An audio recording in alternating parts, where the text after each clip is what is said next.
Pronto, bom dia. Vamos fazer, né, a introdução para músculos. Aqui eu dou a introdução da histologia, né? Quando a gente fala músculos, a gente quer dizer vários tipos de células, na verdade. A gente só vai falar com detalhe de um. Eu acho que vocês já viram com a Patrícia os outros dois tipos, né? Mas basicamente são células que têm essas propriedades, né? Excitabilidade elétrica, parecido com o neurônio, a capacidade de mudar de estado, né? Quando ela muda de estado, troca, né? O potencial transmembrana. Mas diferente do neurônio, é capaz de contrair, né? E ao mesmo tempo ele pode ser esticar e voltar para o lugar, né? Isso não só ele estica, como ele volta para o lugar, né? Extensibilidade e elasticidade. Todas as células musculares têm isso, né? São três tipos de músculo: esquelético estriado, que é o que a gente vai lidar, o músculo cardíaco, que é estriado, né? Então a gente está vendo aqui, né? E o músculo liso, que é esse daqui. Você vê que músculo cardíaco e esquelético são estriados, tem linhas, né? Nessas microscopias eletrônicas de baixa magnificação, né? Você olha uma célula, um músculo, se você jogar luz, você vê ele todo estriadinho, é bem bonitinho, né? Se você esgarçar o músculo, né? Ter sido uma biópsia, né? Lá na peça anatômica, a gente não consegue ver isso, né? O que a gente consegue ver é feixes, né? Mas é um músculo mais escuro, né, em geral, do que, por exemplo, o músculo liso, né? Ah, Rapidamente, né, eles caracterizam por ter proteínas contráteis. Agora, a organização dessas proteínas contráteis e o tipo de célula muda entre esses grupos. Por exemplo, no músculo cardíaco, as células são unicelulares, uninucleares, elas têm um núcleo na membrana, só que elas são unidas através de junções comunicantes que fazem com que as células sejam acopladas, que passe a metabólitos até 1 kDalton, né?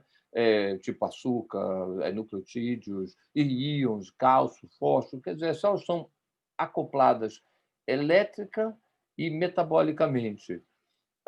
Isso faz como se elas funcionassem como uma célula só, ou quase uma célula só. Quase um sincício, né? Por causa dessas junções comunicantes que caracterizam essas células musculares do músculo cardíaco.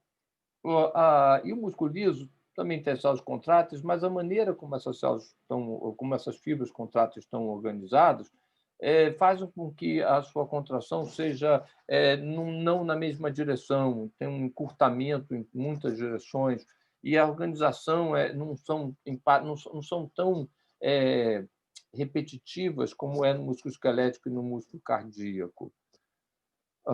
A inervação das duas também são bem diferentes. Existe um componente do sistema nervoso especializado para os músculos esqueléticos estriados, né? Por isso, no slide anterior, a gente falava que o músculo esquelético estriado faz parte é voluntário, você tem controle voluntário da sua contração, o que é uma baita mentira, né? Se todo mundo tivesse controle voluntário dos músculos esqueléticos estriados, a gente ia ser capaz de mentir como ninguém, todo mundo ia ser artista, né? E também todo mundo ia ser grandes atletas, né? Que ia ter capacidade de reação, né? Totalmente voluntária, que não é o caso, né? Muita coisa funciona no automático, mas sim, né? Você consegue contrair voluntariamente eles também. E o involuntário também, né? Se você estiver vendo como músculo cardíaco ou músculo liso, se você estiver vendo alguma coisa, um feedback sobre sua frequência cardíaca, você consegue reduzir a frequência cardíaca, fazer o coração bater mais rápido ou mais lento, né? É só porque a gente não vê o nosso ritmo cardíaco, então a gente não sabe como manuseá-lo, né? E outros. Mas, para todos os efeitos, falar de voluntário e involuntário funciona, e isso tem muito a ver com as especializações do sistema nervoso que comandam esses grupos musculares. O músculo esquelético, né, o sistema esquelético, né, é o 40 50% do peso corporal, né? Assim, é o maior em termos de massa, né? O maior órgão é a pele, mas em termos de massa são os músculos. Mas como eles são entidades independentes, na verdade é como se fosse em cada músculo um órgão independente. Então você tem 500, mais de 500 músculos, né? Quando quase 600, depende também igual o osso, depende como você conta, né? Então a gente tem que saber o nome de todos eles. Lembra que uma parte é duplo, né? Então 250 vocês vão ter que aprender, brincadeira, né? Mas no curso uns 40 músculos vocês vão terminar decorando sem querer, né? O básico do músculo para anatomia é isso aí, né? A aula de anatomia se resumiria do básico, macroscópico, é isso que é os componentes, né, macroscópicos do músculo, e aí é o tendão, o ventre e a face. Nesse esquema, você tem um músculo alongado, um corte transversal, aumentado aqui, você tem, né, um corte transversal de músculo, cortando ao contrário da direção das fibras, você tem uma organização, né, em fibras, que é sinônimo para célula muscular, também é fibra, eu vou falar isso mais adiante. Então, você tem feixes de fibras, né, agrupados, e eles estão organizados com um tecido conjuntivo. Esse é a faixa. A faixa organiza, tem outras funções, já vou falar, tem a faixa mais externa e tem a faixa em volta de cada uma dessas células, que são essas coisas pontilhadas aqui, representam uma célula muscular cortada, transversal, né? Então, cada uma tem aqui uma célula esticada, é a fibra muscular ou célula muscular. São células que eu vou comentar enormes, né? Muito grandes, 30 centímetros, 40 centímetros, algumas podem ter até a 500 micrômetros, né? Meio milímetro de espessura, né? Dá para ver a olho nu uma fibra muscular, né? Muitas vezes você vê feixes, 3, 4, 5 fibras musculares juntas, mas com carinho você consegue até separar uma na dissecção anatômica, né?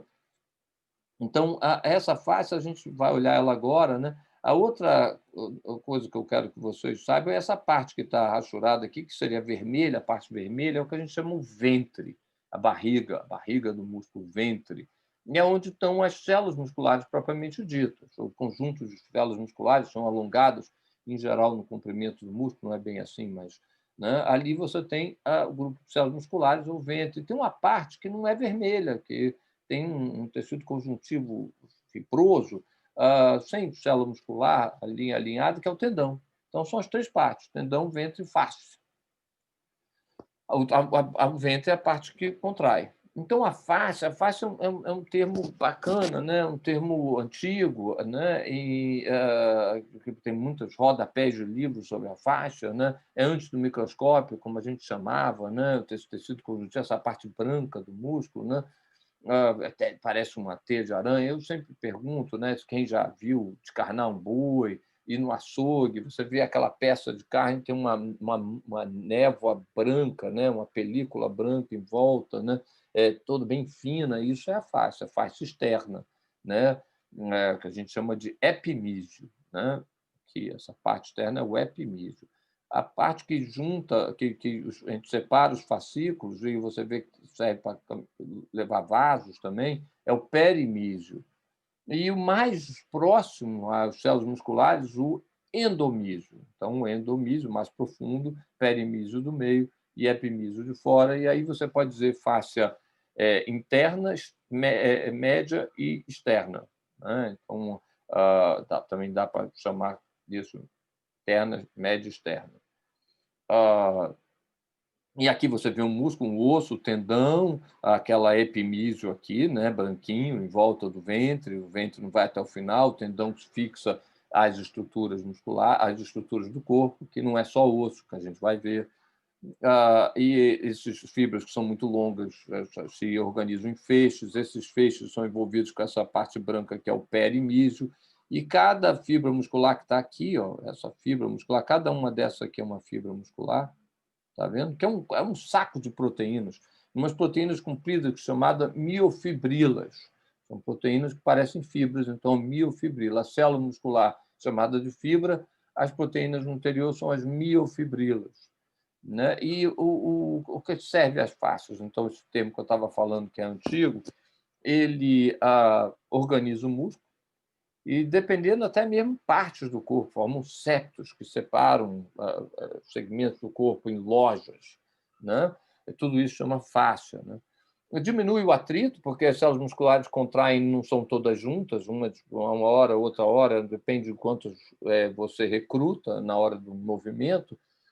Então, algumas ficam paradas e outras se movem, e isso dá um atrito, e a fascia diminui, absorve calor, diminui o atrito e provê a vascularização e inervação. É como os vasos de nervos chegam até o interior, né? Você vê os vasos de nervos no interior, do músculo até o capilar, chegar até uma célula muscular, né? Então, é pela fascia, né? Existem estruturas do corpo chamadas de fascias, que não parece ter a ver com o músculo, fascia mais externa, você recobre o corpo inteiro, né? Ela se mistura com o epimismo, mas ela também organiza o corpo inteiro, é mó barato. As fascias um capítulo à parte, né? Por exemplo, a faixa externa do tórax, a parte de trás do corpo, né? Ela vem até a parte da frente, mas ela para no quadril. Do quadril não passa, do quadril é outro conjunto de tecido conjuntivo, outra faixa. Então, se tiver uma hemorragia nas costas, ele não vai passar do quadril, né? Vai chegar no sacro, no ilho, e dali não vai extravasar aquela hemorragia, aquele líquido. Imagina quando a gente contrai, você produz um monte de metabólitos. Esses metabólitos eles são jogados na faixa, no tecido extracelular, no meio extracelular, na matriz extracelular. E essa metabólitos, potássio, ácido lático, você disser, ela cai nesse meio extracelular cheio de água e vai descendo com a gravidade. Então, o músculo, quando contrai muito, produz muito desses metabólitos, ele incha. Eu chamo do método Schwarzenegger de atuação, né? É só contrair, fica com o músculo inchado, rápido, né? Forte. Aquilo é água, né? Assim que você faz a sua musculação, enche d'água e depois diminui, né? Isso tudo está na faixa, acumula na faixa, os metabólitos acumulam na faixa, essa dor muscular costuma ser coisas que ficam acumuladas na faixa, né? Demorei um pouco aqui demais, talvez eu pare daqui a pouco. A faixa, ela, né, esse tecido conjuntivo, ela se junta para formar o tendão, né? Alguns tendões têm bainhas sinoviais, e essa faixa pode cobrir essas bainhas sinoviais, como está mostrado aí no esquema. E aqui tem, por exemplo, um segmento de braço que você vê o conjunto de epimísios grudado no outro, forma um septo, que organiza uma loja, né, flexora e uma loja posterior de extensora. E cada músculo é separado por uma faixa, e o conjunto de faixas separa uma loja e separa também todo aquele segmento, como o braço, né? Tem uma faixa periférica que para aqui no antebraço, aí do antebraço tem outra faixa. Então, organiza o músculo também, o corpo também, né? Ah, nossa, vai demorar um pouco, né? Como é que é a célula muscular? Eu só vou falar isso, né? A, a, a célula muscular, diferente das outras, ela é um cincício, ela é multinucleada. Porque são muito compridos, né? 30, 40 centímetros de fibra, são vários núcleos que não têm separação por membrana, né? Isso faz com que ela possa ser comprida desse jeito. Cada núcleo cuida de um domínio de citoplasma, cada núcleo cuida de um domínio do citoplasma. Então, ela é multinucleada. Ela começa com o mioblasto, que à medida que vão diferenciando, vão se fundindo, depois ficam diferenciados, produz dois tipos de célula, que é a célula muscular e a célula satélite. A célula satélite tem um potencial enorme de ser uma célula tronco, né? A gente tem evidência suficiente disso, mas a célula muscular, ela, uma vez criada, ela não prolifera mais, pelo menos não na gente. No peixe, no peixinho dourado, prolifera. A gente está descobrindo que o ser humano pode ter novas células musculares sendo produzidas, mas é uma exceção. Então, como é que o músculo cresce? Ele cresce adicionando proteína contrátil. E quanto mais ele precisa trabalhar, mais ele produz proteína contrátil, mais forte fica, e maior o seu diâmetro de corte da sua transecção, fica mais largo, né? Então, é assim que ele cresce, né? Isso é muito legal, porque se você cortar um músculo pela metade, viram duas células musculares, só morre aqueles núcleos que foram cortados. A membrana fecha, cria-se uma espécie de tecido cicatricial e você tem duas células musculares. Por isso que um músculo transectado pode regenerar.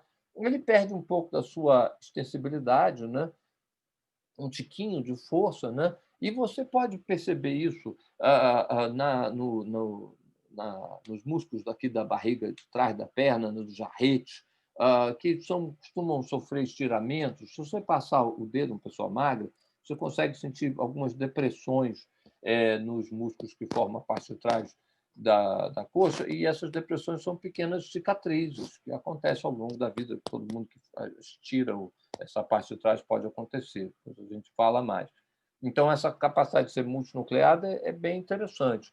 E a capacidade de regeneração, a gente ainda é limitada, mas, igual o neurônio, parece ter um potencial que a gente pode manipular, né? Eu vou parar por aqui, né? Agora, gravar aqui, interromper, vou parar a gravação, né?